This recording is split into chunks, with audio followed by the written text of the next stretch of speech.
अस्सलाम वालेकुम। क्लास 3 का चैप्टर नंबर 5 है, उसको हम आज स्टडी कर रहे हैं। चैप्टर का नाम है ग्रासलैंड एनिमल्स एंड प्लांट्स। ऐसे एनिमल्स और प्लांट्स जो ग्रासलैंड में रहते हो। अब ग्रासलैंड की डेफिनेशन यहाँ पर a large open area of land which is always covered with grass naturally.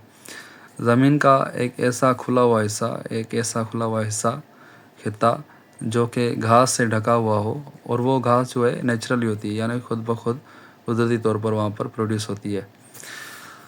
अब वहाँ पर ग्रेजर्स होते हैं उस ग्रासलैंड में। ग्रेजर्स यानी जो घास को खाने वाले होते हैं, उसको आप ग्रेजर्स कहते हैं, या फिर हर्बीवोर्स भी कहते हैं, क्योंकि घास भी एक प्लांट ही हर्बीवोर्स यानी ऐसे जानवर जो प्लांट्स को खाते हैं उनको आप हर्बीवोर्स करते हैं।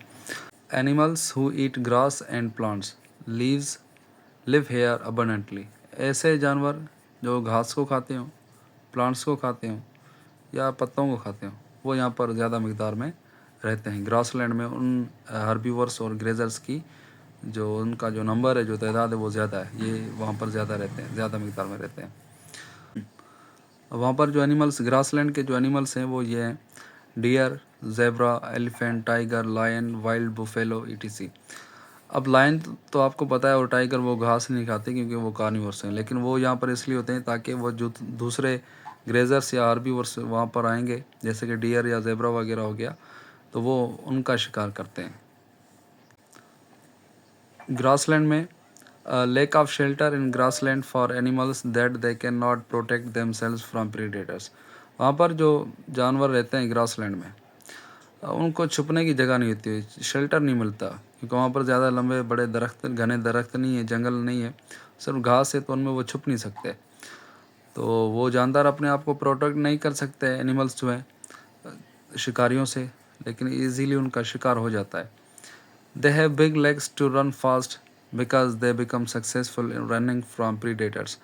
और जो हर्बीवोर्स वहाँ पर रहते हैं ग्रासलैंड में, उनकी टांगें बहुत लंबी होती हैं ताकि वो बड़े बड़े जंप लगा सकें और ज़्यादा तेज़ी से दौड़ सकें, ताकि वो दौड़ने में कामयाब हो जाएं और अपने शिकारी से बच जाएं। और उनके पास है कैमोफ्लेज। वो कैमोफ्लेज करते हैं। कैमोफ्लेज यानी वो अपने आप को उस अपना शेप या अपना जो एक्सटर्नल अपीयरेंस है, जो ज़ाहरी बनावट है, उसको इस तरह से चेंज कर लेते हैं ताकि किसी को पता ना चले वो छुपा होता है। जैसे कि आर्मी के हजरात जो होते हैं या जो भी लड़ाकू फ़ौज के बंदे होते हैं, वो अपनी ड्रेसिंग इस तरह से कर लेते हैं कि सामने वाले को पता नहीं चलता कि ये घास है या बंदा है या प्लांट है या कुछ और है। यानी अपने जो बाहरी जो सूरत है, उसकी एक्सटर्नल अपीयरेंस है, उसको इस तरह से चेंज कर लेते हैं ताकि वो उसको दिखाई ना दे। A method where an object or person or any animal is made to blend in with its surrounding environment.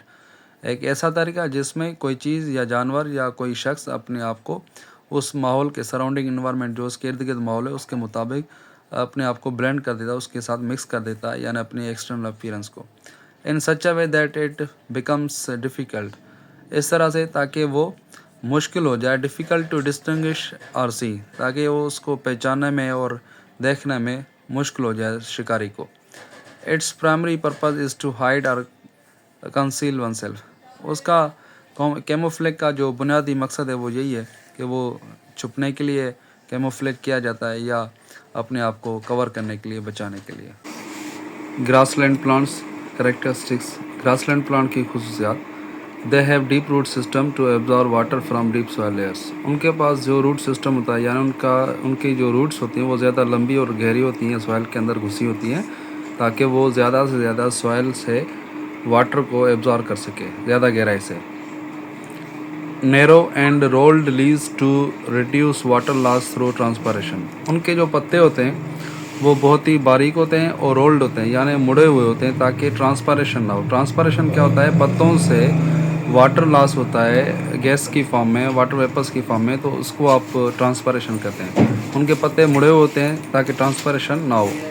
और कुछ के लीव्स के ऊपर तो वैक्सी लेयर चढ़ी होती है, कोटिंग चढ़ी होती है, जैसे कि उसको प्रोटेक्शन मिले, वाटर लॉस ना हो।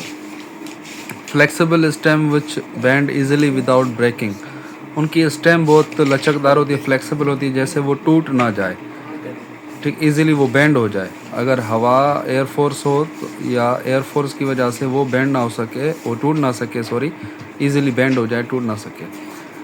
Regrow quickly after being eaten, अगर उसको कोई ग्रेजर खा रहा है तो वो क्विकली जल्दी से दोबारा से रीग्रो हो जाएंगे। उनकी जो ग्रोथ रेट होता है वो वेरी फास्ट होता है, तेज़ी से वो बढ़ते जाते हैं। सम हैव स्पाइनी, कुछ प्लांट्स के पास कांटे होते हैं ताकि कोई ग्रेजर उनको खा ना सके। और बिटर टेस्टिंग, या उनका जो टेस्ट होता है इन प्लांट्स का वो बहुत कड़वा होता है। टू अवॉइड ग्रेजिंग, जैसे कि उनको कोई खा ना सके। उनके एग्जाम्पल में आ जाते हैं बरमूदा ग्रास आ जाता है, अल्फाल्फा आ जाता है, sunflower, योका, etc. Thank you very much. अल्लाह हाफिज़। ये आपका चैप्टर नंबर 5 मुकम्मल हो चुका। कोई सवाल हो तो आप कमेंट्स बॉक्स में पूछ सकते हैं। अल्लाह हाफिज़।